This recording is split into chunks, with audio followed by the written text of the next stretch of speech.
네, 시청자 여러분, 스픽스의 디톡스를 시작합니다. 오늘은 디톡스의 새로운 멤버 두 분을 모셨습니다. 국민의힘의 윤희석 선임 대변인, 그리고 민주당의 서용주 상근 부대변입니다. 두 분 다 국민의힘과 민주당의 입 역할을 맡고 계십니다. 안녕하십니까? 네, 안녕하세요. 안녕하십니까? 예, 여기서 또 두 분을 뵈니까 새삼 또 반갑습니다. 저는 늘 반가워요. 저는 늘 새삼이에요. 아, 새삼 늘 새삼. 예, 알겠습니다. 여기서 저는 박성태 우리 앵커님을 뵈니까 더 새롭다. 저도 예. 그래요. 이것도 비슷하네. 그때 그렇죠. 오각형이네요. 영광입니다. 오각형. 두 명 도와도 될 것 같은데. 그러니까. 알겠습니다. 일단 잘 되면 두 예. 명 저희가 출연료로 모아서 더 추가로 뭐 신당들 많이 하도록 생겼으니까. 하겠습니다. 뭐. 알겠습니다. 아, 그러네. 일단 저희가 딱 두 분과 이렇게 함께하다 보니까 역시 이번 세팅은 인물로 뽑았다. 아니 뭐 인물로는 제가 봐서는 윤희석 우리 대변인만한 뭐. 분은 없다. 그래 좀 생각이 들어요. 제가 부인 안 하시잖아요. 아니 부인 하려고 그러는데 예. 바로 나와야지. 생겼잖아요. 바로 나와야지. 네. 자, 생각 좀 저는 해요. 얼굴이 큽니다. 조금 늦게 나왔죠. 어떻게 나왔어? 본인 잘생긴 줄 오만해, 알아요. 어떻게 알았지? 오만해. 그리고 일단 두 분이 키가 180 이상이다. 그렇습니다. 저 빼고. 그건 맞습니다. 그건 예. 맞습니다. 저보다 이제- 조금 더 커요. 아, 그래요? 네. 1cm 큽니다. 184, 4. 3. 오. 예. 근데 이제 얼굴이 작아서 좀 커 보이죠. 어. 얼굴이 커서 좀 작아 보여요. 그리고 두 분 다 70년대생. 그렇습니다. 저까지 포함해서. 예, 그렇습니다. 제가 알기로는 나이 차이가 별로 이렇게 안 예, 납니다. 거의 초박빙입니다. 예, 요즘 나이 50대면 차이는. 청년이잖아요. 그럼요. 청년이죠. 네. 곱하기 0.7.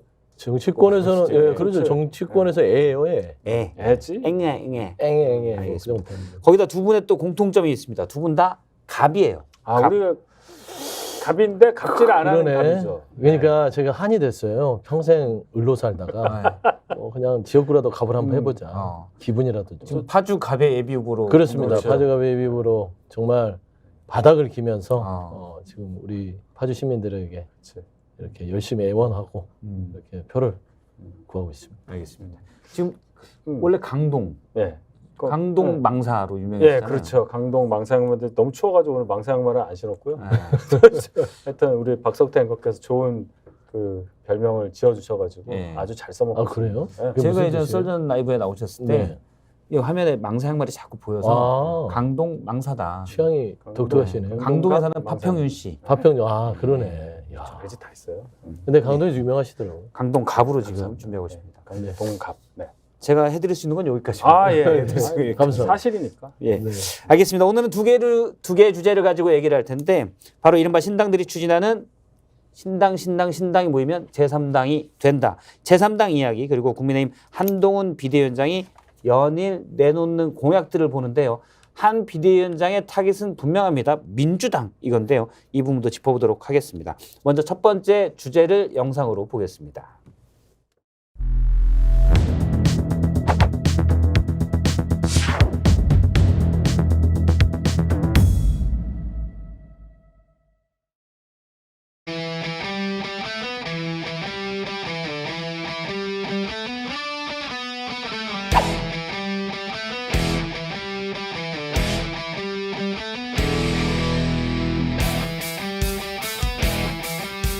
저희는 다 같이 이 민심에 응답하는 이 기득권 타파 민심에 응답하는 그런 정당을 해보겠다고 하는 거에서 사실 두 분과 함께하는 게 너무 중요하거든요. 이심전심이 확실하게 느껴지는, 내가 두 분한테 이 이심이네.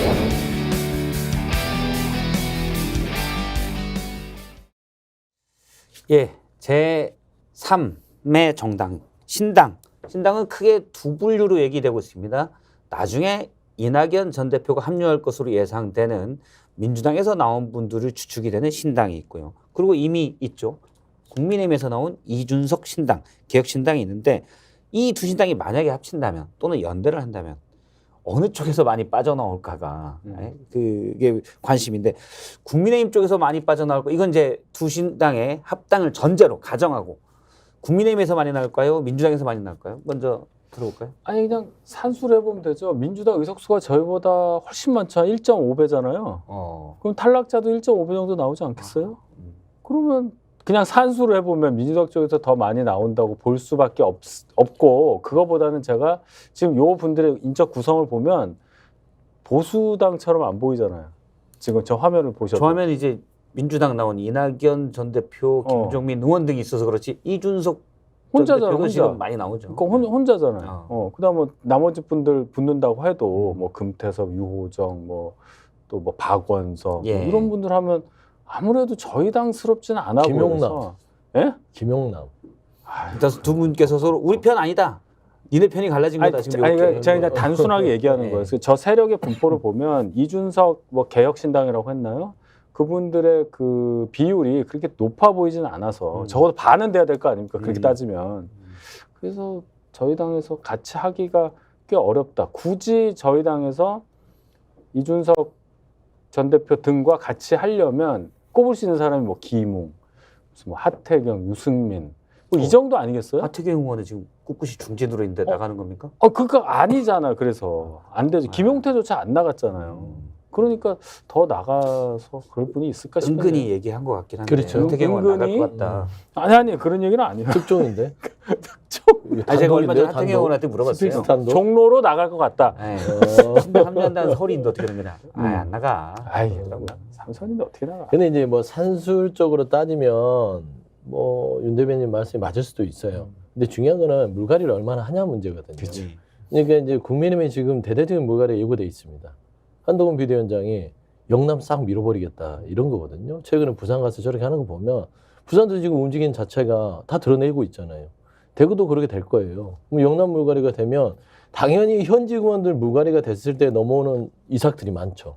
근데 민주당은 좀 비극적이, 제 이 표현이 좀 비극적일 수도 있는데 물갈이가 될 공산이 커요. 지금 혁신 자체가 없잖아요.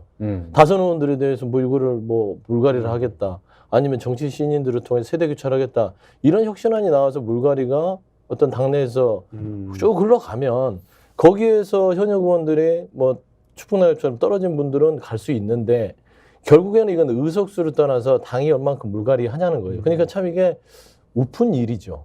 그러니까 민주당 차원에서는 혁신을 위해서 좀 물갈이를 한다면 말씀한 대로 대거 양이 많으니까 절대적인 양이 많으니까 많이 가겠지만 제가 현재 지금 봐서는 현역 의원들을 많이 살려놓는 그런 분위기거든요. 그래서 좀 냉정하게 얘기하면 국민의힘 쪽이 더 이쪽으로 넘어갈 가능성이 크다. 지금 어떻게 들어야 될지 좀 헷갈리네요. 그러니까 우프다고 그랬잖아요. 우픈 개혁을 얘기네. 하는 게 좋은 건데 안 나갈 사람이 별로 적어진다면서는 좋다고 볼 수도 있나 뭐 이런 헷갈리는 그렇죠. 지금 상황이죠. 그렇죠. 민주당이 지금 현상을 그대로 이거 저희는 근데 지금 여기가 새로운 피기 때문에 그러니까 혁신을 해야 본인이 혁신해야 들어갈 수 되니까. 혁신해야 되니까. 그거 조금 슬프네 그러면. 그러니까 우픈 개인적 거예요. 감정이 약간 들어간 것 같아요. 아니 이거는 정확한 분석입니다. 분석. 개인적 감정은 아니고. 이거는 정확한 분석이에요. 왜 그러냐면 물갈이 대상이 많을수록 거기에서 떨어진 낙엽들이 신당으로 가죠. 그러니까 그건 상식 아니겠습니까? 그렇죠. 그러니까 절대적인 수만 비교할 수는 없다. 그 얘기는 하는 민주당도 거예요. 좀 이렇게 후덕하고 그런 사람들 좀 정리해야 돼요. 아니 저 하여튼 뭐 지금 파주갑 혁신이 필요하다고 얘기하시는 나 거예요? 그냥 한 말인데. 혁신위원장으로 모시겠습니다. 일단 도와주세요. 그다음에 파주갑 현역 의원이 그 얘기하면 안 돼. 몰라 나는. 뭐 내가 민주당 어떻게 알아? 고향이시잖아요. 저희는 파주가 파평윤 씨가 많이 살죠 원래. 거기가 본관이 네, 그렇죠. 파평면이 파평이. 거기니까요. 네, 알겠습니다. 이건 나중에 그쪽 파평윤 씨 얘기도 들어봐야 되니까. 그럼요. 그쪽 그렇죠. 파평 유치. 그다음에 저희 당에서 만약에 뭐 현역 의원들이 공천을 못 받아서 소위 탈당을 한다고 쳐도 예. 이준석 신당에 가기가 되게 애매해요. 왜냐하면 지금 예상되는 뭐 예를 들어 영남이라든지 이런 분들이 대거 그렇게 된다고 쳤을 때 너무 이상하지 않아요? 하나도 안 친했단 말이에요 그동안. 이준석 전 대표랑 무슨 보조를 맞추던 사람이면 모르겠는데 맨날 비난받은 사람이 처지가 비슷해졌다고 해서 갑자기 손잡는다? 그러니까 김용남 전 의원 경우가 그런 거예요. 그래서 물어봤잖아요 기자들이. 아니 맨날 비난하고 하다가 어떻게 같이 합치니까 그러니까 그때는 잘하라고 그랬다. 근데 정치가 현실이잖아요. 그러니까 친소관계로 뭉치는 게 아니에요. 결국에는 이낙연 전 대표나 이준석 전 대표나 모이는 거는 본인이 지금 상한 정치의 현실이 내가 기댈 곳이 없는 거야. 그래서 서로 상처를 보듬어주고 할 수 있는 사람 찾는 거기 때문에 영남 쪽에서 이렇게 좀 물갈이가 된 분들이 이준석 전 대표와 친하지 않더라도 갈 곳이 없어요. 그런데 김용남 전 의원이 간 것처럼 그런 비슷한 거예요. 그래서 어떤 명분을 만들어서라도 거기에 갈 수밖에 없는 게 정치 현실이다. 그 명분이 안 일단 되잖아. 이제 서로 제3신당은 여권 분열이다, 야권 분열이다. 사실 이게 상당히 제3신당의 중요한 이슈여서 지금 그렇죠. 그걸 왔습니다. 여야 서로 이제 모두 우리 다- 편 아니다라고 네. 얘기하는 우리 거고요. 편이라고 보기가 좀 어렵다. 어렵다. 어렵다지 뭐 아니라고까지는. 우리 편 이었죠. 당대표까지 그러니까 했는데 근데 이쪽도 마찬가지고. 마찬가지로 둘 다 우리 편이라고 보기 힘들죠. 왜냐하면 이 민주당에 대해서 그렇게 돌을 던지고 갔으니까 돌 던졌는데 우리 편이 아니잖아요. 제가 그래서 오기 전에 김종민 의원한테 물어봤습니다. 어느 편이냐? 물어봤는데 국민 편에다 진보고 있을 보수고 거. 우린 다 필요 없다. 국민 편에다 있고. 거기는 그냥 이념만 따지는 두 정당이고 우린 민생이다. 요게 그럼 민생당이요? 그럼 민생당 있지 않아요? 지금 없어졌나요? 민생당? 모르겠어요. 지난 아니, 총선에 있어, 나왔다가 있어. 한 수 또 얻지 못했죠. 그 당 정체는 갖고 아, 있잖아요. 있겠군요. 네, 민생당. 아무튼 그러네요. 이념 기치가 민생이다. 요런 얘기를 하긴 했습니다. 대피소 같은데. 일단 민생당이 아니고 지금 대피소다. 현재까지는 그렇죠. 정치적 현재까지. 대피소. 알겠습니다. 지금 양당 기득권 세력이 제3당에서 여긴 니넨 대피소라고 지적. 아니 현재까지는 대피소. 현재까지는 왜 현재까지는. 이상해 좀. 그러니까 가치와 신념이 어떻게 발현되는지는 지켜봐야죠. 근데 현재까지는 대피소에 모였어요. 대피소. 그래서 여기서 텐트를 칠 것인지 벽돌집을 지을 것인지 뭐 어떤 형식으로 출발할 것인지는 대표소에 모여서 지금 논의하고 있는 상황입니다. 알겠습니다. 자연스럽게 이번 질문으로 넘어갔는데 원고 넘어고 바로 자연스럽게 넘어가는 역시 좀 방송을 많이 스킬이 했어요. 많이 했어요. 저한테 배웠어요. 그렇죠. 저랑 한 가르쳐 300번 했거든. 300번이나 했어요. 네, 뭐 대충 하니까 그 모르겠어. 정도 됐어요. 뭐 그렇다고 해 그냥. 두 분이 그럼 원래 친하네. 반말하면 안 되는 거. 친하시네요. 아침 그러니까 방송 그렇죠. 월요일을 그렇죠. 거의 뭐 하루에 5번씩 봤어요. 막 그런 적 아, 그래요? 네, 최근에 그랬어요. 방송 끝나고 둘이 밥 먹은 적 있다 없다. 없다. 끝나고는 먹을 수가 없어 시간 때문에. 서로 바쁘니까. 네. 딴 데서 먹은 적 있다. 있다. 있다. 그렇죠. 먹으면서 웃었다. 있다. 매우 있다. 화냈다. 없다. 너 무슨 아까 말을. 그때 그렇게 얘기했어. 뭐 그런 건 이런 거 없어요. 끝나면 끝이에요. 어쩐지 아까 우리 이렇게 쿨하잖아. 그런 거 없어. 파주 도와주시는 거 보니까. 아유, 후덕해. 근데 강동은 거가. 안 도와줘요? 많이 도와줬어. 많이 도와줬어요. 많이 도와줬어요. 그럼 아, 알겠습니다. 우리 또 거기 있으신 또 의원님이 저 그럼. 보고 계실라나? 그렇구나. 근데 국민의힘 현재는 내에서 민주당 국민의힘 내에서 그 그렇죠. 국민의힘 내의 어떤 경쟁에서 제가 도움 그렇지. 되는 거지. 우리 민주당 의원님과 싸운다면 제가 못 도와드리죠. 아 그렇죠. 우리 민주당 우리 진선미 의원 이제 국민의힘 내에서 뭔가 공천을 받게 되면 민주당 그렇죠. 그 이제 의원과 싸우게 강동갑 되잖아요. 주민들이 좋은 상품을 얻을 수 있도록 차라리 저는 그래요. 좋은 경쟁을 할수 여야를 있도록. 떠나서 여야는 좋은 상품을 국민들한테 줄 책임이 알겠습니다. 있습니다. 일단 지금은 분위기가 좋은데 네. 뒤에 가면 이제 뭐 김건희 여사 주식 나오고 그러면 그때는 얼굴 깔 그때는 난리 날 거예요. 그럼. 일단 초반에 좀 좋게 하도록 하겠습니다. 알겠습니다. 알겠습니다. 그러면 앞서 이제 제3당이 대피소냐 이렇게 현재까지는 대피소로 보인다고 하는데 나중에 현재는 원칙과 상식 그다음에 이낙연 전 대표의 신당이 될 거고요. 그다음에 여기 합쳐진 다음에는 이준석 신당과 개혁신당과 합쳐질 수가 있는데 합당까지 갈 걸로 보십니까? 아니에요. 제가 볼 된다? 때는 벌써 주도권 다툼 같은 거 들어가고 이준석 대표가 그 얘기를 했잖아요. 다음 대선까지 갈 수 있는 벽돌집을 짓자. 예. 그 자기 얘기 아니에요. 자기 얘기. 이낙연 대표는 총선도 불출마하고 다음 대선 보기가 생각보다는 물리적으로 어려울 수가 있어요. 근데 지금 이준석은 또 본인 중심으로 지금 얘기를 하고 있잖아요. 그런 상황에서 연대까지는 모르겠는데 합당을 해서 뭔가 하나의 울타리에서 움직일 수 있겠느냐. 저는 부정적으로 봅니다. 합당까지는 아직까지 좀 섣부른 것 같고요. 각자의 당의 기치를 가지고 협동적인 형식으로 갈 공산이 커요. 그러니까 연대 방식이 되겠죠. 그래서 제가 봐서는 지금 이준석 대표, 전 대표, 이낙연 전 대표 이 두 분이 말하자면 미래 권력으로서 대권 꿈꾸잖아요. 이준석도 얘기하지만 이낙연도 있고 예. 거기 유승민도 있어요. 그러니까 이 세 사람의 아직 유승민은 나타나지 전 의원은 않았지만 아직- 유승민 전 의원 같은 경우는 그래도 뭔가의 이 조짐상 여야 쪽으로 움직일 양당으로 움직일 거는 0%잖아요. 근데 그래서 본인 스스로 자기가 당을 만드는 것도 아니잖아요. 그럼 여기에 올 공산이 크다. 그러니까 명분을 찾고 있는 것이죠. 그래서 여기가 정리되면 본인 와서 거기서 뭔가를 역할을 할 생각은 있는 것 같아요. 따졌을 때 보면 이낙연, 이준석, 그 다음에 예를 들면 양양자가 있어요. 예. 한국의 희망 있잖아요. 지금 이제 당의 어떤 모양새를 갖춘다는 그 세 분이기 때문에 저는 이 안에서 좀 빅텐트 형식의 협동조합 형식으로 처음에는 하고 총선이 끝나고 나면 다시 예. 뿔뿔이 터질 거예요. 아 텐트다. 텐트예요. 벽돌집은 될 수가 없다. 네. 벌써 양영재 의원 그 당의 사무총장이 오늘 탈당했어요. 대변인도. 그 뭐냐고. 난 당을 만들었는지도 몰랐어요. 그냥 아직은 가칭인 줄 알았더니 아예 당으로 정식으로 등록이 돼 있더라고요. 한국 희망이요? 네. 오래됐죠. 몰랐어요. 근데 탈당을 했다니 그건 뭐냐. 그렇다니까요. 이 텐트가 잘 찢어져요. 아, 잘 찢어진다. 네. 근데 이제 우리가 주목할 거는 이번 총선을 치르기 위해서는 꼭 참을 거예요. 서로 다름을.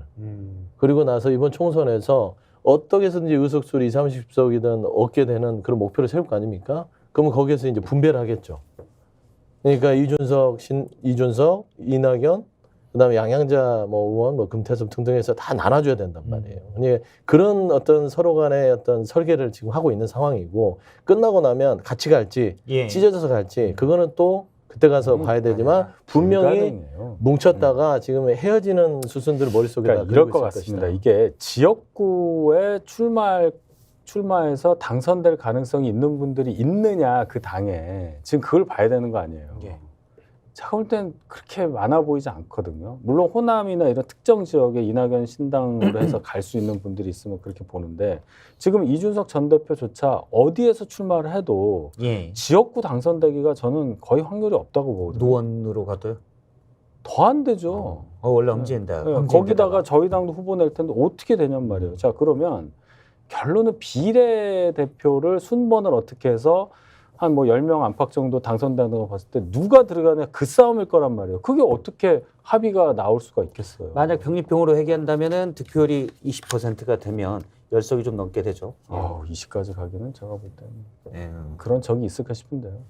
근데 보면은 저는 그렇게까지 저는 방심 안 해야 된다고 봅니다.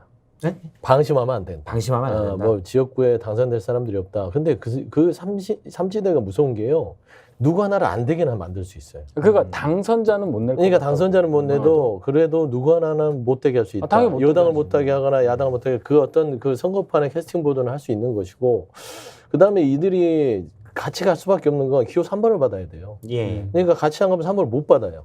그렇지 않겠습니까? 찢어져서 뭐 보이지 않는 9번, 10번, 12번 막 이렇게 되면 선거 본인들이 나와서 지금 명분 쌓고 민생을 돌본다, 뭐 가치와 신념을 뭐 내세우고 가겠다 하는데 그거 다 의미 없이 돼요. 그래서 국민들이 모르니까. 그렇죠. 근데 결국에는 3번을 위해서 뭉치는 거예요. 근데 이 3번 자체가 예전에 이제 국민의당이 한번 전철이 3번으로 있었죠. 뭉친다면 합당할 수 있다라는 거잖아요. 합당은 저는 무조건 한다고 무조건 봐요. 한다. 한다고 보고 그런 전제가 높다고 보고 연대 형식의 합당이 되겠죠. 그러면서 3번을 받고 나서 저는 지역구에서 3번이라면 솔직히 가능성이 없다고 보진 않아요. 왜냐하면 국민들의 민심이 우리 여야가 생각하는 만큼 여의도의 어떤 시각보다는 국민들은 굉장히 냉정하기 때문에 여야 싫은 데는 아예 3번을 찍어줄 수도 있다. 예를 들어 아예 가능성이 20대 총선에서 당시 국민의당이 그렇죠. 지역구에 이 있었어요. 녹색 바람을 일으켰듯이 호남을 위주로 그렇게 될 수도 있다고 보시는 그러니까 거예요. 용호남에서 조금씩 좀 이렇게 지역구를 주어갈 공산이 좀 있다. 조금 있다. 그래서 저는 그런 부분이 여야가 긴장을 하고 결국엔 이 삼지대를 축소를 시키려면요. 여야가 혁신해야 돼요. 그래서 정말 여당하고 야당한테 한번 또 다시 한번 혁신하는 모습 속에 표를 주고 싶다는 국민의힘을 이끌어내면요. 삼지대가 들어올 데가 없는데 지금처럼 하면 삼지대가 약진하고 공산이 커서 좀 우려가 돼요. 그건 일반적인 분석이죠. 아니 지금 데이터를 현실이죠. 보세요. 2016년에 분석. 그러니까 2016년도 데이터를 잘 보세요. 국민의당 돌풍이라는데 잘 봐요. 그 38석이었거든요. 예. 비례가 13석입니다. 그리고 25석이 지역구인데 그중에 수도권, 그러니까 서울만 2석 됐어요. 김성식, 안철수. 그리고 나머지가 다 호남이에요. 다 호남이죠. 제가 이제 그 얘기하려고 그러는 거예요. 거기는 지역구 당선자 나올 수도 있다. 이낙연 전 대표 비롯해서 이렇게 몇 분이 뭉치면 거기는 가능한데 지금 뭐 영호남 얘기, 영남에서는 가능성 저는 빵이라고 봅니다. 빵. 예. 그다음에 수도권에서 예를 들어서 김성식 의원 그때 이제 선전을 한 건데 그때 3명 나왔으니까 된 거고 안철수 의원 정도 되는 사람이 수도권에 나올 사람이 거기 있느냐. 그 신당에 뭐 다 합쳤다고 칩시다. 이준석 대표가 수도권 어딜 나가서 당선될 수 있다고 확신을 하세요. 없단 말이에요. 지금 상황에서. 그때 안철수 의원이 가지고 있었던 뭐 새정치 관련한 대선 후보급 뭐 이런 레벨이 아직 안 된단 말이에요. 우리가 대선 후보라고 얘기할 때는 저 사람이 의원인데 지역군지 비례인지 잘 헷갈릴 때가 대선 주자인 거예요. 어딜 나가도 될 것 같은 사람. 알겠습니다. 삼당에서는 그것도 제가 오기 전에 물어봤어요. 김정민 의원한테. 뭘 물어봤더라? 까먹었네. 뭐 물어봤는데 글씨가 안 보여요? 난 잘 보이는데. 근데 보면은 그 같은데. 영남 얘기를 내가 잠깐 보태면 영남에서는 민주당 쪽이 아니다. 그러니까 그렇죠. 그러니까 그쪽으로. 호남에도 그 국민의당의 전체를 봐봐서 그런 공산이 크다고 영남 없다는데요. 제가 말했잖아요. 영남 물갈이가 이 떨어진 분들이 영남에서는 맹주들이에요.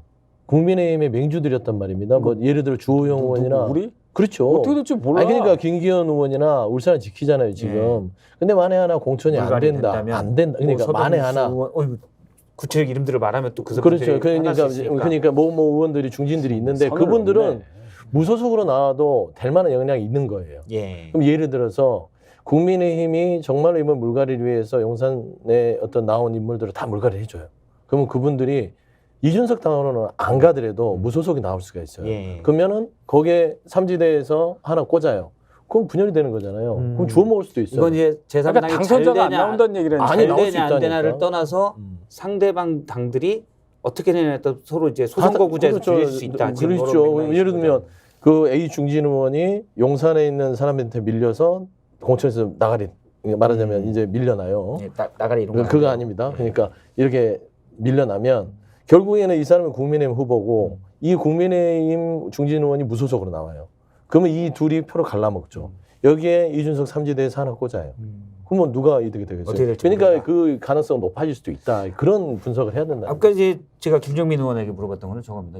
합당이냐 연대냐 이 방식에 대해서 많이 하는데 김정민 의원은 뭐 당의 공통된 입장인지 모르겠지만 했던 얘기는 흩어지면 다 죽어.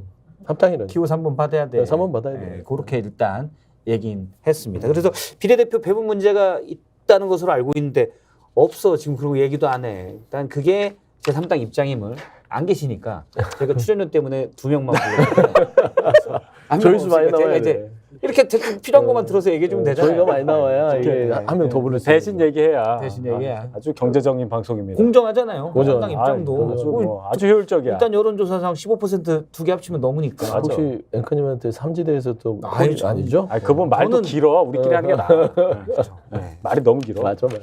아주 효율적인. 아주 효율적이야. 예, 요거 잠깐 여쭤볼게요. 네. 김용남 전 의원이 3당에 가면서 나도 속고 국민도 속았다. 눈물의 기자회견을 아, 이게 했습니다. 뭐야. 그러면서 박근혜. 국민의힘에 희망이 없다. 이렇게 얘기했는데 국민의힘 대변인으로서 아니, 제가 김용남 전 의원하고 윤석열 대통령 그 경선 후보 시절에 같이 대변인했단 말이에요. 캠프에 같이 있었죠. 네, 그러니까 참 이분 나름 선배고 한데 참 난감합니다. 이런 얘기를 해야 되는 게. 이게 사정이 있잖아요. 본인이 수원 8달에서 지금 몇 년째입니까? 2012년부터 출마를 했으니까 뭐 십몇 년 동안 했는데 결국 거기다가 장관 출신이 와서 활동을 한다고 하니 마음이 많이 상했겠죠. 그리고 그런 경우에 당에서 조금 더 뭔가 설득 또는 얘기를 좀 해주고 하는 그런 과정이 아마 없었던 것 같아요. 근데 보면 이분이 선거를 거기서 4번을 떨어졌어요. 예. 12년 총선 떨어지고 14년도 보궐은 됐는데 16년 총선 떨어지고 20년 총선 떨어지고 22년 수원 시장까지 떨어졌단 말이에요. 그러니까 당 입장에서는 뭔가 선택을 할 수밖에 없는 상황이 있었다. 아, 이분은 그냥 안 되는구나. 그런 판단을 했을 가능성이 높아요. 그리고 김영진 의원하고 2번에서 2번 다 졌단 말이에요. 예. 16년도, 20년도 총선에. 그래서 했는데 나도 속고 국민도 속았다는 무슨 말인지 모르겠어요, 제가. 뭐 눈물의 기자회견 이해합니다. 근데 국힘에 희망이 없다면 글쎄요, 이분이 글쎄 이렇게까지 얘기하시지 않았으면 좋았을 뻔했는데 어쨌든 상황은 이해하나. 예. 가서 잘 되시기를 바란다는 말밖에 제가 못하겠네요. 혹시 덧붙일 말이? 아니, 그러니까 얼마나 속이 시원하겠어요. 이제는 말할 수 있다. 아. 김용남 네, 김용남 전 의원은 그런 심정일 거예요. 아니 제가 볼 때는 그 전에도 좀씩 말했어요. 아니, 말했어요. 근데 다는 못했어. 아. 그러니까 임금 얘기는 당당히 얘기하고 싶은데 네. 대나무 숲에 가서 했던 건데 이제는 이제 앞에 서서 얘기를 하는 거거든요. 무슨 소리야? 그러니까 사람들은 국민들은 알아요. 네. 속았네. 국민도 속고 나도 속고 다 속았다. 뭘 속았던 거야? 잘할 줄 알았는데 윤석열 대통령이 이렇게 할 줄 몰랐다는 거죠. 그건 구체적으로 국민들이 얘기를 뭘 해요. 속았냐고 한 거는 김용남 전 의원이 윤석열 대통령 정책의 디테일이 좀 없다. 음. 그리고 인사가 망사다 지금. 그렇게 야, 얘기하고. 공천도 많은- 받아놓고 많은 뭘 얘기죠. 지방선거 공천도 받았잖아. 아니 그거는 이제 지금 정부 인사가 하고 김용남 그러니까 전 의원 얘기입니다. 제 자, 그럼 얘기가 김용남 아니고. 전 의원이 본인이 공천 받으면은 이런 말 했겠어요? 그런 말 못하죠. 안 했겠죠. 안 했겠죠. 그러니까 안 했다고 당에서 뭐라 그건 할 내가 것 속은 같나요? 거야. 이 말에 국민- 내가 속은 그러니까 거야. 이게 뭐냐면 그 서로 간의 비밀을 안고 있었던 거예요. 안묵간에. 근데 그럼 거기도 비밀 많지. 그러든 말든 저기 윤석열 대통령은 너 신경 안 써. 나는 내 보내고 싶은 사람 보낼 거예요. 그러니까 뭐지? 내가 그래도 최소한의 예의를 지켜서 이수희까지 비판했는데 지금 경고를 준 거거든. 김영남 전 의원은. 내가 계속 이렇게 경고를 주는 거야. 내가 잘못하면 나 다 말할 수 있어. 그러면서 이렇게 경고를 줬는데 그걸 무시하고 이제 그 고위직을 내려 보내니 이거 뭐야? 왜냐면 나 다 말. 전 산업부 장관. 그렇죠. 그러니까 이제 나 다 말할 거야. 나 이제 안 참아. 자, 요거 보세요. 이거 이게 아직까지 팩트예요, 사실 팩트. 별 말한 건 구체적인 이제 건 곧 나올 없어요. 거예요. 하나씩 풀 거예요. 아유, 뭘 풀 게 어딨어. 요 얘기 네, 여기까지 손바닥 다른 왕자도 얘기로 풀더라고. 제가 이제 윤석 네. 대변인님이 반박할 수 있게 예. 요것도 물어볼게요. 민주당 것도. 음. 이재명 대표가 이제 태어난 지 꽤 됐는데 지금 어떻게 보면 현재 상황 막 벌어지고 있는 거는 야권 분열이 현재 최근 며칠간은 벌어지고 있거든요. 말이 없어요. 그래서 너무 이런 통합이나 소통의 모습을 보이지 않느냐는 지적도 있거든요. 보시고 어떻게 생각해요? 뭐 그런 지적이 있을 수는 있죠. 뭐 당대표로서의 여러 가지 스타일들이 있으니까. 예. 근데 이재명 대표가 원래 말이 많지는 않았잖아요. 당대표 되고 나서 늘 좀 과묵할 정도로 침묵을 지켜왔고 뭐 지금도 마찬가지인 것 같고. 그래서 갑자기 뭐 말이 없다가 말이 많다가 말이 없으면 말 안 한다고 하지만 원래 말이 없다가 계속 원래 말을 안 말수가 하니까 당대표라면서 말수를 확 줄였더라고요. 그리고 이제 뭐 정치를 함에 있어서 곤란한 일들 많잖아요. 그럴 때 가장 쉬운 방법이 침묵이긴 한데 저는 말보다는 당이 변화하는 것들은 행동과 실천 이게 이제 수반이 돼야 된다고 봐요. 아무리 말해야 뭘 할 겁니까? 근데 그런 혁신의 어떤 행동들이 부족한 거는 분명히 비판의 여지가 있다. 근데 이재명 대표께서는 지금 속이겠습니까? 예. 그러니까 본인 스스로도 당내에서 의원들이 뭐 소수긴 하지만 이낙연 전 대표 떠나가고 그다음에 소수 비주류라고 하지만 비명계라고 칭하는 또 의원들 떠나고 근데 결국에는 이 분열을 통해서 민주당이 총선에서 뭔가 좀 손해를 보는 듯한 느낌을 안고 있기 때문에 당대표로서 지금 속이 아닐 거예요. 근데 제가 이제 말을 시켰지만 조심해야 돼요. 김한규 의원이 끝에 말 한번 잘못했다가 지금 엄중 경고를 받았기 때문에 김한규 의원 저랑 인적 관계이기도 한데 그래요? 제가 그 당하는 걸 보고 참 야 대단하다. 뭐또 아슬아슬하더라고. 예. 아니 그러니까 이재명 대표는 그 전에 이제 성남 시장하면서 쭉 엄청나게 센 발언도 시의적절하게 했기 때문에 기초자치단체장임에도 불구하고 전국적인 명성을 얻어서 결국 이 자리까지 왔는데 막상 재작년 8월에 당대표 된 이후에는 점점점이에요 항상 기자들이 뭘 물어봐도 딴 데 보고 있고 뭐 어떠세요 이러면 날씨가 좋아요 뭐 이러고 있고 하니까 이분이 여의도 스피킹 방식에 아직도 적응을 못하고 있는 거 아니냐. 그러니까 여의도 대선 주자까지 했는데요. 대선 주자가 무슨 상관이에요? 국회라는 데서 어떻게 하고 하는 것에 대해서 그냥 바로 의원하고 바로 대표가 되니까 그것을 학습할 수 있는 기회가 전혀 없었고 또 측근이라고 믿을 수 있는 사람들이 다 지금 뭐 재판받고 감옥 가 있으니까 믿을 사람도 없는 상태에서 고립무원이 아니냐. 기껏 카톡하는 정성 의원 하나 있는 것 같아요. 현근태 물어보고. 이런 상황이니까 민주당에 제가 계속 얘기하지만 이번에 병원 옮기는 과정에서도 정무적 보좌 기능이 상당히 허술하다. 이런 결정을 할 수밖에 없는 사람들이 옆에 있으니까 이재명 대표가 말을 못하는 게 아니냐. 이렇게 제가 이재명 대표를 실드 아닌 실드를 쳐드릴게요. 네, 고맙습니다. 실드 쳐주셔서. 간단히 정리가 됐네요. 네. 선을 지키잖아. 깔끔하네요. 쉴드 쳐주니까 고맙다. 그럼요. 안다니까. 근데 쉴드가 고맙잖아요. 맞아요. 약간 쉴드하면서 근데 둥글고 여기에서 그러는 것 실드 같은데. 자체를 가지고 뭐 비꼬 왔다 어쩌다 이렇게 네. 하면 또 서로 간에 알겠습니다. 이해가 저희 안 그 되죠. 분량 원래 있는 방송을 해야 되니까. 요 스픽스 대표님이 요 네. 프로그램에 이 모토가 그거더라고요. 여의도 정치의 복원, 그렇죠. 디톡스가 지금 두 복원. 분께서 지금 복원을 하고 계시는 겁니다. 그렇습니다. 뭐 사실 좀 방송을 둘이 300번을 넘게 했다니까 네. 복원이 될 것 같아요. 마음이 안 좋아도 또 인정할 부분들 인정하고 끝나면 또 풀고. 풀고 아, 그렇죠. 알겠습니다. 네, 다시 싸우고. 멱살 잡은 적은 없죠. 절대 아니죠. 아니 저 선배인데 어떻게? 이거 멱살도 없어요. 이거 콜라 입고 왔는데 어딜 잡으라고. 네. 불리하시네. 그럼 뱃살을 불리해. 잡으시든지. 삽바. 뱃살 별로 없어요. 아유, 그런 거 안 해. 알겠습니다. 지금 민주당 얘기만 자꾸 하고 있는데 요거까지만 하도록 하겠습니다. 네네. 현근택 민주연구원 부원장 말이 있었죠. 그렇죠. 예. 성희롱 발언으로 논란이 됐고 윤리감 차단 조사를 받고 있는데 합의가 됐다라고 그 다른 분이 페이스북에 올렸는데 피해자가 합의한 적이 없는데 무슨 합의냐. 아마 공천 때문에 좀 급해서 그랬던 것 같아요. 그러니까 이제 현근택 본장 같은 경우는 결국에는 지역에서 여러 가지 조금 뭐 관계성들이 예. 원활하지 못했던 것 같아요. 그리고 본인의 말실수도 분명히 있었고요. 부적절했고 그거를 잘 정리했어야 되는데 그게 정리가 안 됐던 것이잖아요. 근데 정치라는 게 그런 거 아닙니까?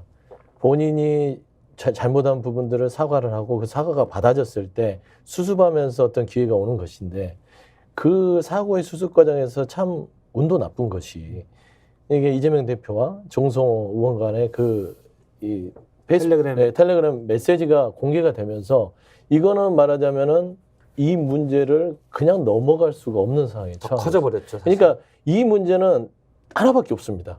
그 피해자가 정말로 이 모든 것들을 넓은 아량으로 용서해주고 이 부분에 대해서는 다시는 현근택 부원장이 이런 처신을 하지 않도록 하는 어떤 약속이나 그런 단호한 어떤 조치들에 대한 것들을 받은 다음에 피해자가 현근택 부원장을 용서한다.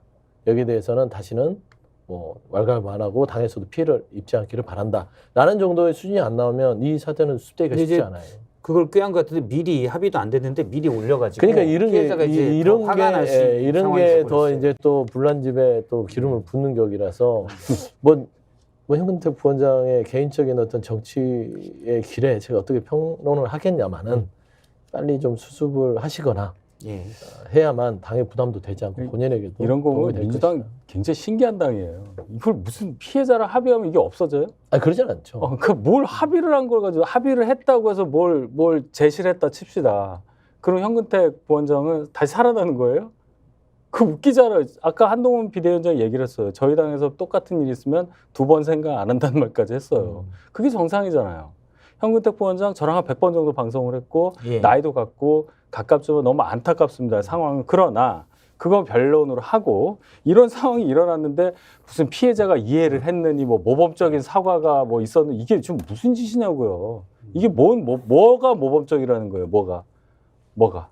사과를 잘하면 그거는 개인 간의 일이고 현근택 부원장은 정치하는 사람이니까 어느 정도 공개된 사람이잖아요. 예. 그러면 일반 국민들이 이 기사를 접하고 느끼는 게 있을 거 아니에요. 그걸 합의를 했다는 걸로 어떻게 이거를 커버를 하죠? 어떻게 덮죠? 우리나라가 그런 나라인가요?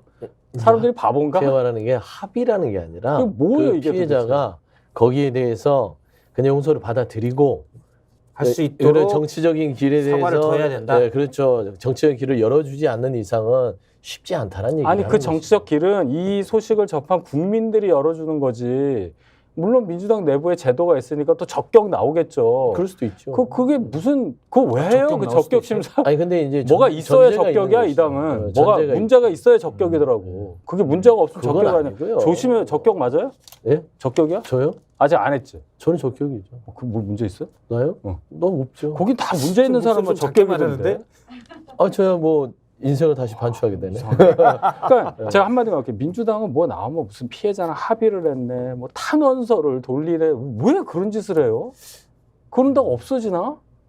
참 신기한 과거에 당이야. 국민의힘 했던 거 떠올려봐요. 우리가 아니, 뭘 저는 했는데 그렇게 우리는 징계 다 우리를 때려. 비판할 때 그냥 받아들여야지. 예. 그래서 국민의힘은 뭐 떳떳한가요? 이러면서 하는 거. 아니 우리 징계일 때, 질렸어요. 우리 징계일 때린 맨날 거야. 국민의힘 매일 22년 몇 월에 하면은 문재인 정부에서 뭘 했다고 그거 안 이게 이제 하겠다. 질려가지고 우리는 그렇게 하지 않는다. 역시 새로운 24년 방식 토론을 그럴 수 새로운 초식을 받아들일 건 받아들이고 괜찮아요. 나중에 이제 또 다른 거 이제 국민의힘에 터질 거예요. 덕분에 이 그때 주제 보시죠. 빨리 넘어가게 됐습니다. 우린 징계 한다니까. 그때 가서 보시자고. 알겠습니다. 비대위원장이 한동훈이라고.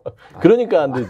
비대위원장이 바로 인정을 했기 한동훈이라고. 때문에 점점 저희가 망하고 이제 다음 있잖아. 주제로 바로 넘어가도록 하겠습니다. 원래 여기서 토달면 길어지잖아요. 알았어. 그럼 이 프레임이 알았어. 불리해요. 오케이. 좋았어요. 그럼 알겠습니다. 그다음 우리네. 두 번째 주제로 가겠습니다. 이거 좀 길게 할까요? 그렇죠. 길게 가려고. 시간이 그래서 끊었어요. 33분짜리 33분. 들어와. 들이대. 국민의힘은 할 게 너무 많아. 들어와. 들이대세요. 이거 괜찮아요. 막아드릴게. 이거 괜찮네. 원래 방패예요. 알겠습니다. 주제가 하나 있는데, 이거 내가 잘 반박할 수 있어? 하고 엄청 좋아하시는 그 얘기를 할게. 좋아요. 예봉이 어떻게 되는지 보도록 하겠습니다. 그럼요.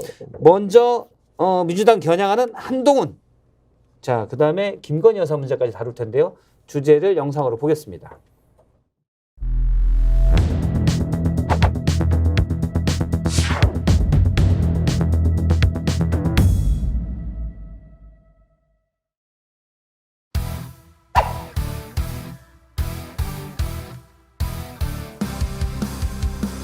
우리 당은 우리 국민의힘의 귀책, 그러니까 어떤 처벌이라든가 형사처벌이라든가 선거법 위반 같은 것이죠. 그런 귀책으로 이런 재보궐이 이루어지게 된 경우에 있어서는 후보를 내지 않겠습니다. 공천하지 않겠다는 것을 명확하게 말씀드립니다. 우리 당은 실용적, 합리적으로 시민의 삶을 개선하는 길을 찾는 보수 정당입니다. 그렇지만 지금의 더불어민주당보다 훨씬 개혁적이고 더 진보적이라고 저는 생각합니다.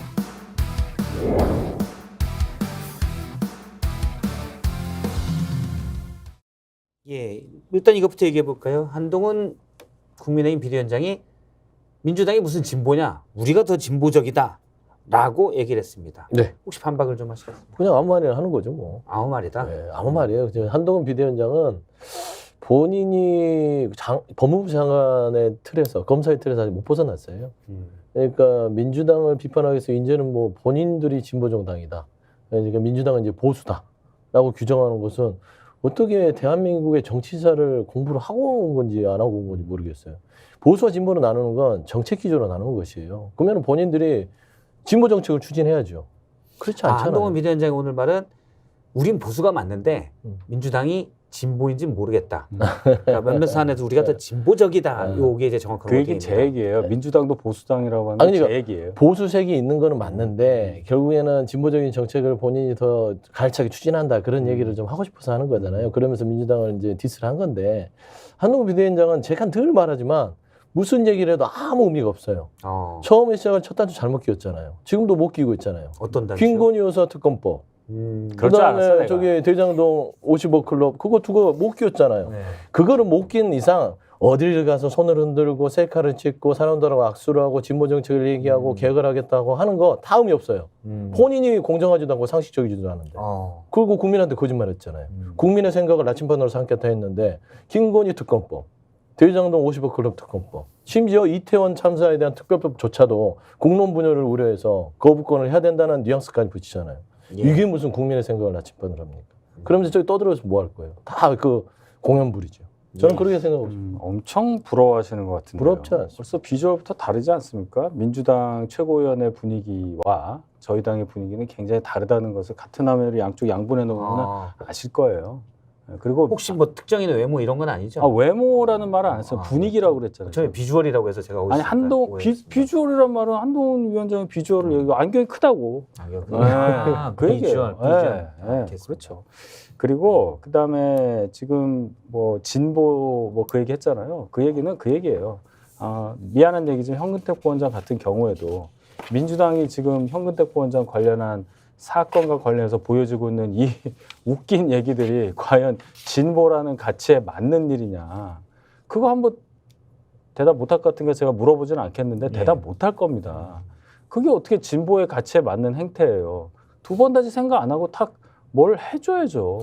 지금 이제 서영주 부대변인이 얘기한 건 일단 뭐 개혁적인 조치라고 막 얘기를 하는데 가장 큰 첫 단추 김건희 특검법을 못 끼우고 있지 않냐. 자, 그것도 제가 이런 단어 쓰기 싫은데 프레임이라고 봐요. 김건희 특검법을 받으면은 그러면은 진보스러운 거고 개혁적인 거고 안 받으면은 수구스러운 거냐. 이거는 어디서 나온 얘기입니까? 그 법 자체가 잘못됐다는 여러 이유들을 저희가 얘기하지 않았습니까? 진실을 밝히기 위한 과정이 아니라 대통령의 배우자를 모욕함으로써 표를 얻겠다는 거와 맞다. 뭐 계속 반복하지만 10년, 12년, 13년 전 일을 가지고 특히나 이 일이 만약에 대통령이 막 10몇 년 하고 있다가 일어난 일은 모르겠어요. 윤 대통령 알지도 못했던 그냥 민간인 시절에 있었던 일을 가지고 현재 신분을 연결을 해서 지금 대통령 배우자니까 이걸 특검을 동원한다는 거 아니에요. 여기에 어떻게 동의를 할 수 있겠느냐는 부분부터 제가 짚어서 말씀을 드릴 텐데 길어지니까 뭐 더 길게 하셔도 돼요. 저도 할 얘기가 많아서. 아니, 하나하나씩 낱낱이 그러니까요. 하자고요. 그러니까 이제 다시 얘기를 하면 그런 거예요. 지금 국민의힘에서 주장하는 바가 이거 뭐 결혼도 하기 전에 일을 가지고 끄집어냈냐 하는데 그게 중요한 거예요. 그러니까 어떤 특정인이 김건희 여사가 그래 결혼 전에 그냥 일반 김건희였어요. 그랬으면 수사를 받았을까요? 안 받았을까요? 받았겠죠. 주가 조작에 가담을 했다면. 그래서 내사 종결이 됐죠. 아니 그런데 응. 그런데 이게 대통령 배우자가 됐어요. 아무리 과거 일을 하더라도 대통령 배우자라는 이름 때문에 과거 일을 수사를 안 받는다는 것은 공정하지 않아요. 그러니까 대통령의 배우자가 됐기 때문에 더더욱 수사를 철저하고 투명하게 받아야 되는데 검찰이 수사 자체를 1년 6개월 동안 한 번도 서면조사위에는 한 적이 없어요. 잠깐 그럼 네- 그 전에 내사 종결 부분 20초만 더. 아 좋아요. 내사 종결 부분 얘기를 하시는데 이거는 내사 종결의 문제가 아니라 권오수 재판 과정에서 권오수와 일당들이 유죄를 할 때 범죄 일람표에 김건희 여사가 계좌가 사용됐고 그 어머니인 최현순 씨의 계좌도 사용된 게 나왔어요. 그건 사실 사용이 판에 됐어. 나왔죠. 나왔기 때문에 이 부분은 재판부에서도 가담됐다고 인정이 된 거기 때문에 이거는 다시 검찰에서 수사를 해야 되는데 그래서 배당이 됐죠. 그런데 그 검사가 김건희 여사 불러서 조사하지 않아요. 20초 넘었어요. 네, 예. 알겠어요. 더 하세요. 그 중간 얘기 안 하셨잖아요. 어떤 거? 20년도 9월부터 문재인 정권 중앙지검장, 서울중앙지검장이었던 이성윤 검사장 주도로 수사 들어가서 20개월 동안 했단 말이에요. 거기에 남부지검의 증권합수부 그 검사들도 투입됐고 뭐 회계 전문가 4명까지 진짜 수사를 세게 했잖아요. 근데 왜 소환조사조차 못할 만큼 아무것도 못 잡았을까 20개월 동안. 그럼 이제 하는 얘기가 그거예요. 검찰총장이 윤석열이었잖아요. 이 얘기란 말이에요. 그때 무슨 일이 있었어요? 20년도에. 그때 추미애 장관이 윤석열 당시 총장 뭐 수사 지휘권 그거 다 뺐고 난리 났잖아요. 손발 묶고. 예. 이성윤 중앙지검장이 그 일을 하는 데 있어서 아무런 영향력도 못하게 배제를 시켜서 그대로 수사를 했단 말이에요. 20개월 동안. 그럼 그때는 뭐냔 말이야. 그럼 그때는 왜 수사 안 했어요? 그러면 수사 안 했다고 주장하니까. 제가 그건 뭐야? 그럼 그래요? 저 말씀. 그건 뭡니까? 예. 최근에 이성윤 서울지검장이죠. 지금 이제 이성윤 검사가 얘기를 했죠. 그 얘기 참 말도 안 되는 얘기를 한다. 당시에 뭐 추미애 뭐 장관에게 손발이 묶였다.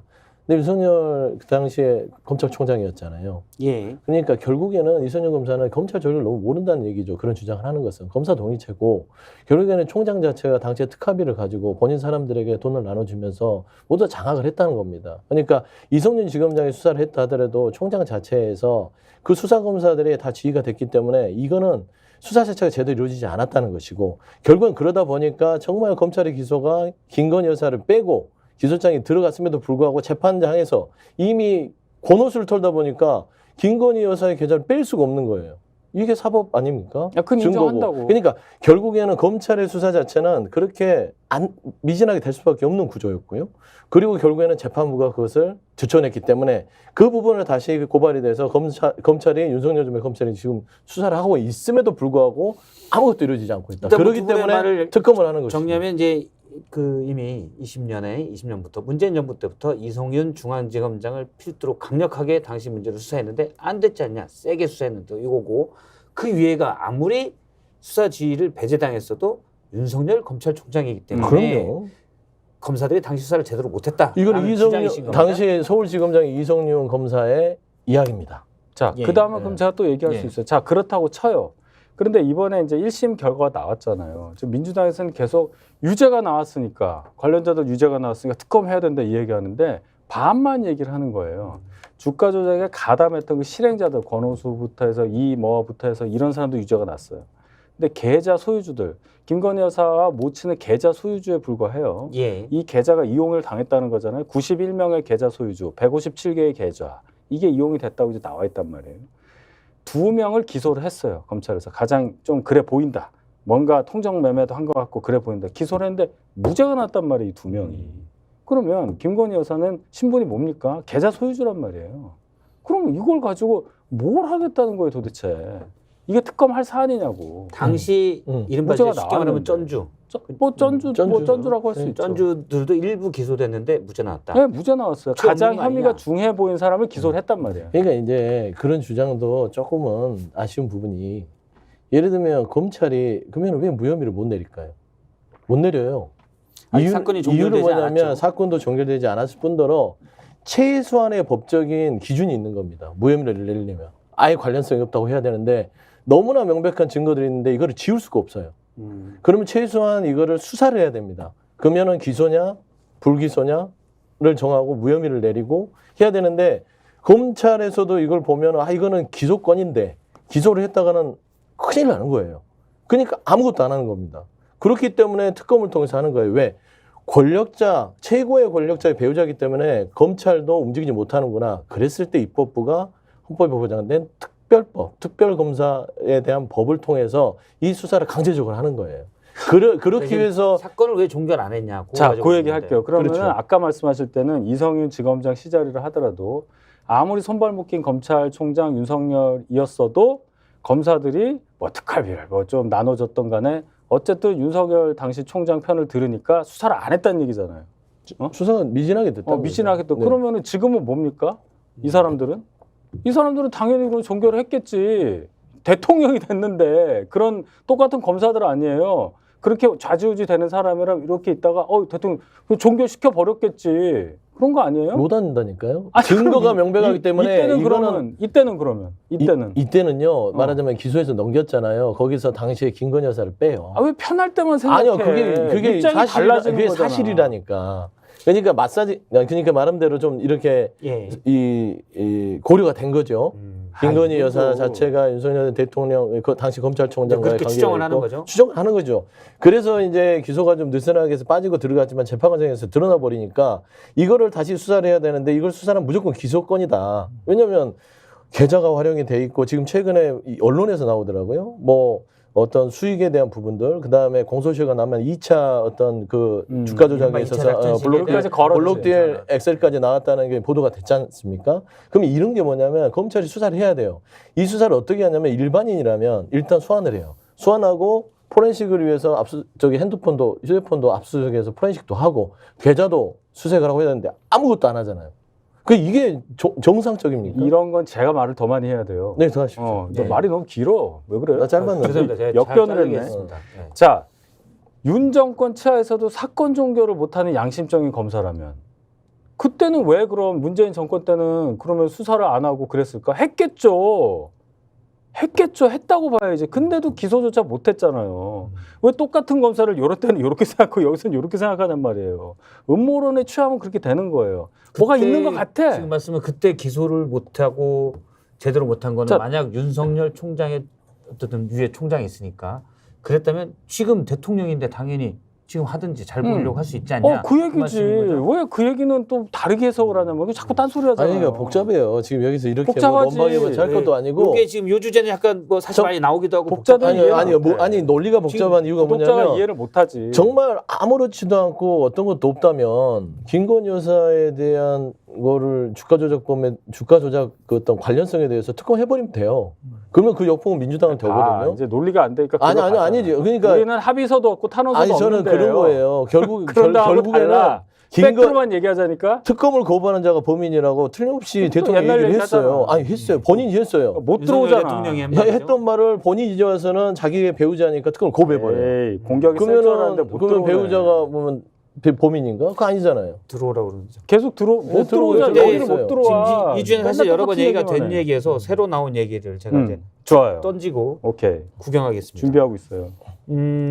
지난주에 뉴스타파가 보도를 했죠. 검찰의 확인서, 증권거래소부터 뽑아온 김건희 여사의 2019년 4월부터 2021년 말까지의 주식거래 11년 말이 아니고요. 2011년 죄송합니다. 예. 좋은 지적이었어요. 예. 2011년 말까지의 주식거래 내역에서 보니까 차익이 23억 정도 김건희 여사와 최은순 여사의 차익이 그 정도 난 것 같다라고 얘기를 했습니다. 이 중에는 지금 화면에 보이는데요. 실현 차익은 그 안에 실현된 그러니까 매도에서 확정된 차익이 김건희 여사와 최은순 여사 합쳐서 약 21억 3천만 원이 좀 넘고요. 미실현 차익은 이때 주식을 갖고 있었는데 팔지 않아서 이걸 나중에 주가가 떨어지면 손해 보게 돼 있죠. 다시 손해를 받는지 아니면 주가가 더 올라서 이득이 더 많았는지 모르겠지만 일단 당시 종가를 적용해서 계산했을 땐 저 정도가 되더라. 그래서 김건희 여사와 최은순 여사의 이득을 합치니까 23억 정도다라는 거래소의 분석 결과를 통해서 검찰의 확인서를 재판부에 낸 겁니다. 먼저 민주당 의견부터 들어볼까요? 그러니까 이제 이 부분은 중요한 거는 그겁니다. 뭐 손익이 뭐 수십억에 달한다. 이거는 뭐 이제 이 주가 조작에 가담하는 사람들은 솔직히 이득 보려고 들어가는 거잖아요. 예. 이게 주가 조작의 가장 큰 거는 얼마를 벌었냐, 손해봤냐가 아니에요. 근데 윤석열 대통령은 그걸 알아요. 검사를 오래 했기 때문에. 근데 당시 후보 시절에 아니 뭐 그 4천만 원이나 손해보고 뭐 그랬다고 그때 얘기하면서 이거는 주가 조작에 계좌만 빌려줬다. 예. 본인들도 그냥 뭐 관여한 바가 없다 얘기를 한단 말입니다. 근데 검사라면 주가 조작에 가담했다는 자체로 처벌이에요. 수익은 손해가 중요하잖아요. 봤어도 손해든 이득이든 이건 중요하지 않아요. 그렇죠. 미공개 정보를 그렇죠. 이용한다든지. 미공개 정보를 이용해서 도이치의 어떤 그런 이 정보들을 취득해서 하는 거잖아요. 근데 이 자체가 주가 조작의 본질입니다. 예. 근데 거기에 김건희 여사의 계좌와 최은순 아이고. 장모의 계좌가 활용이 됐다는 것은 가담이 됐다는 것이고 단순하게 이거를 이용만 당했다? 근데 왜 녹취를 해서 파세요? 본인이 김건희 여사 팔면 최은순 장모가 또 사고 팔고 하는 것들이 녹취도 있고 정황도 있고 증거도 있고 계좌도 있어요.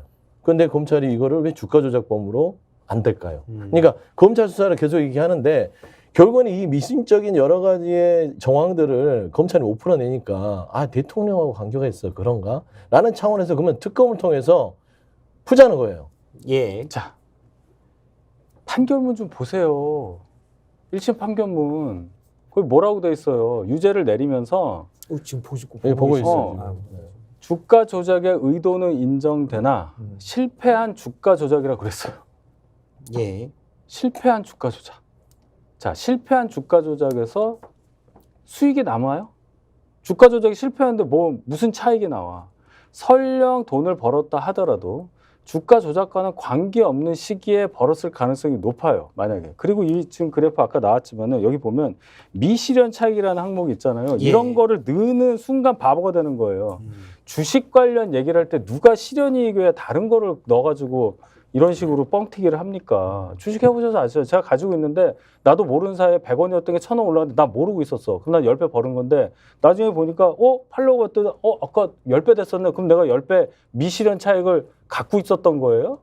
어떻게 계산했는지 모르겠어. 그래서 법원에서 뭐라고 했냐면 똑같은 1심 판결에 법원에서 뭐라고 그랬냐면 이것은 유형적 부당 이득액으로 특정되지 아니하며 이 사건 부당 이득액은 자본시장법 제443조 제1항 단서에 산정하기 곤란한 경우에 해당한다. 판결문을 보시라니까. 왜 자꾸 검찰 수사 단계를 얘기해요? 산정하기 곤란한 이익이기 곤란하다. 때문에 그러니까 이렇게 증거나 여러 가지로 그렇지. 볼 수 없다는 말씀이시죠. 숫자로 나와서 표현할 수 없다는 얘기예요. 뭐 어떻게 계산했는지를 모르겠어. 미실현 차익이라는 게 뭐예요 도대체? 그러니까. 미래의 꿈과 희망이야? 봐보세요. 이게 얼마나 비생산적입니까? 그러니까 1심 판결만 보면 나오잖아. 그러니까 판결문을 보면 이게 피고가 김건희였나요? 누구였죠 피고가? 권오수가 한 제가 일에 대해서 한 얘기하는 게 얘기를 그런 하니까. 겁니다. 마치 지금 이 재판이 김건희 여사에 대해서 내려진 것처럼 얘기를 해요. 이거는 권오수 도이치모터스 회장에 대한과 그 공범에 대한 얘기예요. 근데 유죄입니까 무죄입니까? 그 사람들은 유죄죠. 그러니까 그런 거를 고려했을 때의 형량에 대한 감형, 사유가 그런 게 좀 있는 것이지 그러면 무죄를 나와야죠. 근데 유죄예요. 그리고 김건희 여사는 여기에서 안 드러났어야 되는데 계좌가 관련이 된 게 명백하게 드러나 버렸어요. 예. 그래서 저희가 특검법을 하는 건 권오수에 대한 특검을 하는 게 아니라 김건희 여사가 원래는 여기에 안 들어가 있었으면 우리가 주장할 바도 아닌데 재판부가 범죄에 관련돼 있다는 것이 범죄 연락표 있으니 이걸 떼서 김건희 여사를 따로 수사를 해야겠다 해서 다시 검찰에 수사를 의뢰했던 것이고 검찰에서 이걸 하고 있는데도 수사가 미진하니 이거 대통령 눈치를 보는구나. 그래서 다시 특검법을 한 거라니까요. 그래서 예를 들면 지금 우리가 판결문을 가지고 논박할 이유도 아무것도 없어요. 그건 재판부가 할 부분이고 결국에는 검찰에서 못하니까 특검에서 할 일이에요. 그러니까 그냥 개운하게 그냥 특검에 대해서 받아주면 되고 최소한 민주당이 국민들에서 현혹해서 뭐 특검에 대해서 찬성 여론이 높아질 수도 있겠다라고 주장할 수는 있으나 국민들은 대통령 배우자라고 해서 주가 조작에 대해서 미심적인 부분을 수사를 못 받는다. 이거 공정하다고 생각하지 않아요. 구독자들 설득을 해봐요. 권오수 등등이 주가적으로 실행을 했고 지금 말씀하신 대로 계좌 소유, 이 계좌가 연결됐다고 얘기를 했어요. 똑같은 계좌 소유주에 대해서 무죄가 났다는 얘기까지 했고 거기다가 재판부는 뭐라고 했냐면 지금 이 숫자 나온 거 이거 가지고 지금 물타기를 하려고 하는 건데 이 금액이 어떻게 나오는지 모르기 때문에 이거는 산정할 수 없는 금액이라고까지 얘기를 했어요. 그러면 지금 한 말 주가 조작이라고 볼 수는 있으나 실패했다고 한 그 판결문의 취지를 이해를 하시란 말이에요. 돈을 못 벌었으니까 실패했다는 얘기예요. 그게 뭐냐면 그게 끝이야. 주가 조작은 돈을 벌고 못 벌고가 그게 죄의 명목이 안 된다니까요. 주가 조작에 가담했냐가 처벌의 아니, 그러니까 가장 본질입니다. 아니, 그러니까 이 돈을 가지고 얘기하는 게 의미가 없다는 지금 똑같이 얘기했잖아. 지금 말씀하신 거는 뉴스타파가 보도한 이 그러니까. 차익 23억은 의미 없는 숫자다. 자, 요 얘기만 할게요. 자, 방금 전에 얘기했죠. 돈을 벌었냐 아니냐가 주가 조작이냐 아니냐를 구분짓는 게 아니라고 그랬죠. 그렇죠. 그럼 이 본질은 얘기는 아니죠. 왜 나오냔 말이야, 이 얘기는. 그건 제가 이거 왜 한 게 하는 아니에요. 거야? 뉴스타파가 그러니까 하는 이거 것이죠. 가지고 주제를 얘기하면 안 되는 거라고. 그런가요? 엄청 뭐라 그런가요? 그랬어, 아니, 제가. 이런 얘기 하면 안 근데 된다고. 저는 이것도 의미 있다고 보세요. 잘 보세요. 어떻게 생각하냐? 아니, 난 왜- 물어볼 수 있는 거지. 아니, 잠깐만. 내가 더 얘기를 너무 많이 얘기를 해. 알았어요. 얘기하세요. 아니 돈 벌었다고 그러면서 주가 조작으로 얘기하면서 또 방금 전에는 돈 안 벌었다고 주가 조작은 아니에요. 주가 조작이 아니란 건 아니, 아니에요. 다시 설명을 왜 해드릴게요. 맨날 이랬다 저랬다 소리 뭘 몇 이랬다 개야? 저랬다 이해를 못 또 하시니까 탄원서 쓰는 그러지. 거야 나한테? 아니 이해를 못 하시니까 합의하라고. 뭘 이해를 못해? 내가 경영학과 전공이야. 내가 MBA 가서 전공이 주식이에요. 나한테 다 얘기해봐. 다 얘기할게요. 다 들어와 그러면. 내가 정치가 전공이면 경제학과는 주식이랑 상관없어. 아니, 그러니까 주식 이론밖에 나는 없어. 경제학 다 잊어버렸고요. 뭐 제주도 주식 하는 얘기가 소리야. 아니라 국민적 말을 못 하잖아. 지금 말을 시켜줘야지. 증권방송? 그래요?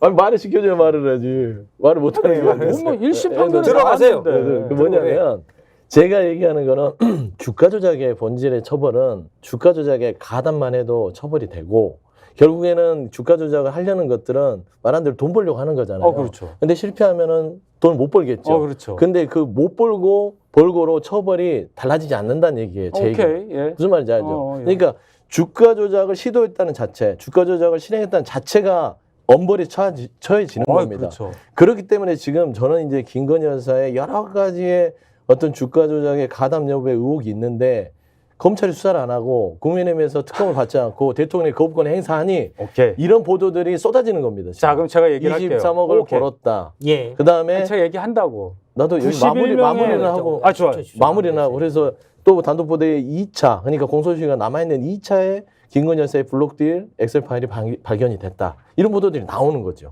그럼 어떡할 거예요 이거? 수사 안 해요? 블록들이 뭔지 알아요? 아니 그러니까 거기에 블록들은 계좌들이 주가 조작이 아니 아니야. 거기에 관련성들이 있다 이제 그 얘기가 나오는 거잖아요. 대놓고 시간에 그냥 딱 파는 거예요. 예, 대량으로. 그런 그게 의혹들이 무슨 주가 나왔다는 조작이야? 거죠. 왜 주가 조작이 얘기하세요, 얘기하는데 블록들이나 뭐 얘기하세요. 아니, 독자들이 그런 보도가 모를 것 같아? 있다. 구독자들이. 지금 말씀의 요지는 저거죠. 뭔지 모르겠지만 의혹들이 막 나오는데 그러니까 뭘 왜안 모르니까 받냐? 이러는 그런데 거니까. 의혹이 있으니까 수사하자. 특검으로 그렇죠. 검찰이 수사 안 했으니 그렇죠. 특검이 하자. 요거 일반이라면 안 거지. 하겠어요? 제가 10초 만에 한장하는 거지. 간단히 정리했죠? 네, 그 말이죠? 맞습니다. 알겠습니다. 그러니까 수천 번을 얘기했잖아요. 91명의 계좌 소유주와 동일한 사람이에요. 김건희 여사도 그 중에 한 명이야. 모친도 있어. 그다음에 계좌는 157개예요. 뭐 두세 개 갖고 있는 사람도 있었겠죠. 이게 권오수 등이 하는 주가 조작 시도 사건에 연루가 돼 있어. 이 계좌를 이용했단 말이에요. 거기까지 오케이. 그런데 이 사람들을 조사해서 이 중에 제일 센 사람을 올렸는데 무죄가 나왔다는 거 이게 뭘 의미하냐는 거예요. 그런데도 불구하고 여기는 여기 한 명만 이상한 것 같아. 요거 안 했잖아. 문 다 열어봐야 되는 거지 지금 뭐 그 얘기잖아요. 근데 문을 열어봤다니까. 2013년에 내사 종결됐고 문재인 때 남부지원까지 다 갖고 다 했어. 그때 보니까 또 뭐 검사가 윤석열한테 특활비 받아가지고 입을 싹 다물었다는 둥 이런 음모론으로 가는 얘기를 제가 어떻게 더 얘기를 해요. 이게 논리적으로 봐야지 증거를 가지고 도대체 이런 식으로 160몇 석 가질 이거 하려고 160몇 석 달라고 한 거예요. 그 당은. 우리가 달라는 게 아니라 국민들께서 주셨고 그러니까 이번에는 국민들이 주신 거라서 이번에는 뭐라고 하면서 또 펴달라고 그럴 아니 건지 그냥 나는 이해를 저는 저는 합의서와 탄원서에 당해 이런 거 할 거예요? 윤 대변인님 설명을 잘하시니까 장난 그렇게 아니지. 떳떳하고 아무것도 아니면 특검을 받아서 검찰 수사에 똑같은 얘기하잖아. 협조하고 그러니까 논리도 협조하면 못하고 특검 되는데 받으라는 얘기밖에 왜 안 못하잖아. 받지? 의혹이 있으니까 근데 검찰이 제대로 아니, 수사를 안 한 의혹이- 것 같다고. 아니 지금 근데 의혹이 있는 검찰이 거를 수사를 했다. 아니 동일한 사람을 박성태 말고 박성태 똑같은 사람을 수사했다고 쳐 여기 안 했다고 쳐 예를 들어서 했지만 저희 형으로 해요. 네. 박성태 형을 했어. 똑같아. 맨날 똑같은 밥 먹고 똑같은 사람 했더니 무죄가 나왔어. 근데 이 사람을 특검까지 하는 상황이냐고. 무죄가 특검까지. 아니라니까요. 김건희 그러니까 여사가 김건희 문제가 여사기 때문에 아니니까. 하겠다는 지금 얘기가 요 안 말씀은 되잖아요. 요 판 전체가 수사를 좀 적게 한 건 아니냐. 어차피 검찰이 기소한 내용 그래서 중에 계속 들어가니까. 묻잖아요. 성윤희 아저씨한테 더 물어보세요. 아니 제가 말씀드리는 이성윤. 것은 아니 봐봐요. 검찰 잠깐 추미애가 있고 이성윤이 있어. 윤석열 중간은 완전 샌드위치였어. 다 묶었어. 뭔 검사가 그 윤석열한테 돈 받아서 뭐 안 했다, 특활비 받아서 안 했다 이런 논리가 너무 창피하지 않아요? 아니 창피한 게 아니라 저는 그런 생각을 하는 거예요. 자꾸 검찰 수사를 뭐 윤석열 정부가 아니라 문재인 정부에서 했기 때문에 다 다 했잖아. 깨끗하게 했고 무혐의다라고 하는 건데 그래 무혐의를 내렸던 내선 정보를 내렸던 재판부로 넘어가서 사법부에서 증거가 나왔다니까요. 무죄 나왔잖아. 그래서 계좌 누가 소유도 무죄가 나와요? 그러니까 이 논리가 봐봐요. 얼마나 아니면 형식적이냔 이제 말이야. 다른 전주, 다른 정도가 심한 전주가 전주가 무죄 나왔는데 몇몇이 비슷한 나왔다는 사례인 것이지 김건희 여사도 무죄 나왔지 않겠냐라는 나오지 거예요. 않겠냐를 어떻게 아직 추정하냐고. 종결도 안 했어. 그리고 아니, 그러니까 놔두면 무죄가 되잖아. 그러니까 무죄가 언젠가는 나온 뭘 사람이 있다고 하겠죠. 해서 김건희 여사가 무죄다. 그거는 검찰 오케이, 수사를 해봐야 그런데 돼. 왜 그럼 특검이라는 방법을 써야 하냐는 그거를 그 정파성을 얘기하는 거예요. 그러니까 검찰이 수사를 안 망신주자는 하니까. 거 아니야. 아니 검찰 수사 안 총선까지 하니까. 가겠다는 거 아니야. 검찰 수사 안 하니까요. 아 민주당 일반인이라면. 일반인이라면 우리가 더 생각해봐요. 그러니까 일반인이라면. 논리가 없잖아. 아니 일반인이라면 수사 아니 그렇게 내가 안 숫자 했겠어? 이것도 말한다는 거 다 얘기했어. 당장 잡혀. 1심 네. 판결 얘기했어.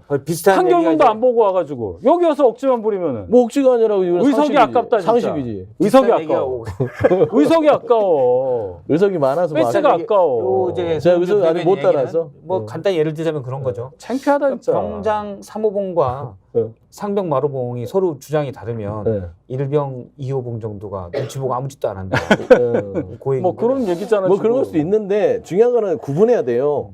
그러니까 검찰 수사가 미진했다라든 다 해서 종결했다 하는데 사법부로 넘어서 재판부에서 드러난 사실을 가지고 다시 검찰에 넘긴 거거든요. 아이고. 근데 이 윤석열 정부의 검찰에 넘어간 거예요. 예. 근데 윤석열 정부의 검찰에서 수사를 또 1년 동안 안 해요. 소환도 안 해요. 압수수색도 안 해요. 계좌 수색도 안 해요. 그러니까 왜 안 하냐? 없으니까. 아니지. 해봤더니 아무것도 없더라고 결과를 발표도 안 해요. 지금 뭐 여러 가지 얘기는 반복되는 것 같아서 네, 그렇죠. 반복돼요. 반복되죠. 논리가 그래서 똑같아. 결국에는 중요한 거 하라고. 하나만. 두 분이 이제 하고 싶은 네. 얘기는 다 하신 것 다 같아요. 혹시 했어요. 못하신 거 있어요? 아니 다 했어요. 다 했어요? 뭐. 혹시 못하신 거 아니 있어요? 그러니까 해봤자 이만 국민들의 70%가 예. 이 특검 똑같은 받아라는데 얘기하잖아. 그거를 그냥 걷어차요. 아, 이제 신년 너무한 거 아니에요? 65%. 60%든 70%든 계속 제가 하세요. 봐서는 그런 그 식으로 하시라고. 국민들 이 의견을 걷어차는 그런 대통령 처음 봤어요. 대표님 말씀 좀 하시라고 그러고 좀 현안에 좀 적극적으로 개입해서 우리하고 좀 대응도 좀 하고 네. 그런 거 좀 하세요. 맨날 탄원서 쓰고 그런 거 하지 말고. 그러게 하겠습니다. 아, 탄호선은 이제 탄원서 합의서 맨날 그런 거 이재명 하잖아. 대표의 사법 리스크를 몰라요. 뭐 많아 거기는. 뭐 징계도 안 해. 그리고 여기는. 아. 윤리심판원이 이름은 거창해. 윤리로 심판을 한다는 거 아니에요? 열린 적이 없는 것 같아. 그 당은 누가 징계 받아요? 가끔 열어요. 가끔 열어 네. 진짜? 그럼요. 여긴 윤리위원회 많이 열었어요. 우리는 저기는 장난 아니지. 여기는 비윤리적이니까 많이 열 수밖에 없지. 에이 합의서 쓰는 주제에 무슨 그런 윤리위원회라고 얘기를 해. 당대표가 쫓겨났어. 그렇지. 네. 양두구육으로 아, 쫓아낸다. 이 당은 그냥 다 수박이야. 겨울이야 겨울. 수박이 다 나갔습니다.